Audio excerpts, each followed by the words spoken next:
Hello children, now we'll see the gravitation. That gravitation, in this chapter we shall learn about gravitation and the Universal Law of Gravitation, and also we will discuss about the motion of the object under the influence of gravitation, gravitational force on the earth, and also we can study about weight of the body, how it is varies from place to place, how mass is, and all we will see. Now, what is gravitation? We can say gravitation is the force of attraction between two objects in the universe, right? And the gravitation may be attraction of objects by the earth. Example, if a body is dropped from a certain height, it falls downwards due to the earth's gravity. And also we can say if a body is thrown upwards, it reaches a certain height and then it falls downwards due to the earth's gravity. See, gravitation may be the attraction between the objects in outer space also, like attraction between the earth and moon, attraction between the sun, planets, these and all we can see. Now, every body in the universe, from the smallest atom to the largest galaxies, which are all made up of matter, and it has a greater attraction to each other, the objects, due to the gravitational force between the two objects.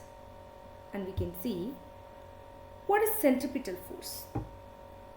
Why is centripetal force given here? See, the centripetal force, which is nothing but when a body moves in a circular path, it changes its direction at every point. The force which keeps the body in the circular path that acts towards the center of the circle, and the body will move in a straight line tangent to the circular path. See, through the example we can explain more. See, the stone moves in a circular path with a certain speed, but the direction of the motion which changes continuously. Is it right? So the direction of motion which changes continuously. See, before the thread is released, the stone which moves in a circular path, is it right? And the force that causes this acceleration, and it keeps the body moving along the circular path which is acting towards the center. So this force, which we can call it as centripetal force, what we said, the force which is acting towards the center, so this we can call it as center seeking force also. So this is the example of, we can give as the motion of moon around the earth is due to the centripetal force. The centripetal force is provided by the force of attraction of the earth. If there were no such forces, means the moon would pursue in uniform straight line motion, it may be. So we can see that some other examples like falling apple is attracted towards the earth, and these are all that because of the earth which pursue a force of attraction between the object. We have the gravitational force, and we'll see what is Newton's universal law of gravitation. See, every object in the universe attracts every other objects with a force. We explained, is it right? So that is directly proportional to the product of their masses, and it is inversely proportional to the square of the distance between the centers. So the direction of the force is along the line joining the centers of two objects. We'll see through example See the diagram 3.2, you can consider two objects A and B of masses m1 and m2. Let r be the distance between the centers. If suppose F is the gravitational force of attraction, capital F we have taken as the force of attraction between these objects, then according to Newton's law of gravitation, what we said, it is directly proportional to their mass.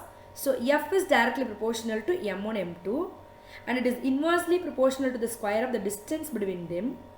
So F is inversely proportional to 1 by r square. By this two equation we can write F is proportional to m1, m2 by r square, or we can write F which is equal to G m1, m2 by r square. Here G we have take it as a proportionality constant, and we can call it as a universal gravitational constant. Universal gravitational constant. Right. Now we can see that the units and values of gravitational constant. See, according to Newton's law of gravitation, the force F between two objects or two bodies of masses m1 and m2, which is separated at a distance r, we have seen before slide the diagram. So that we have finalized F which is equal to G m1 m2 by r square. By cross multiplied we will get G m1 m2 which is equal to F into r square, or G which is equal to F into r square by m1 m2. See, the SI unit of force is what? As we know, Newton. And the distance which is r, meter. SI unit of mass is kilogram. Now what is the value of the gravitational constant G? According to Newton's law of gravitation, F which is equal to G m1 m2 by r square. Then we have cross multiplied and we got G which is equal to F r square by m1 m2. Then we have taken as m1 m2 which is equal to 1 kilogram, r which is equal to 1 meter. Then we will get G which is equal to F. So we can say the universal gravitational constant G is numerically equal to the gravitational force of attraction between two bodies, each of unit mass 1 kilogram, kept at 1 unit of distance 1 meter from each other. Right. So the value of G does not depend upon the masses of two bodies actually. The distance between the bodies or nature of the medium of the bodies, that does not depend. Shape or size of the bodies, nature of the body and all. Right. So G, that's why we are calling as G is the universal gravitational constant. Got it? Now we'll see some importance of the universal law of gravitation. So that is, we can say the universal law of gravitation which is given by Newton's, and he has explained successfully about several phenomena that which were believed to be unconnected with, we can say one by one the point, the force that binds us to the earth. See, the gravitational force of attraction of the earth is responsible for the binding all terrestrial objects on the earth. And the motion of the moon around the earth, now we have seen the example, right? And the motion of planets around the sun, and the tides due to the moon and the sun, all those things, the flow of water in river, and we can say the rainfall, snowfall on the earth, like the importance of the universal law of gravitation, you have to understand through these examples. So all the planets which revolves around the sun due to the gravitational pull of the sun on the planets. So that the gravitational force alone is responsible for holding our solar system. Have you all understood? Thank you, children.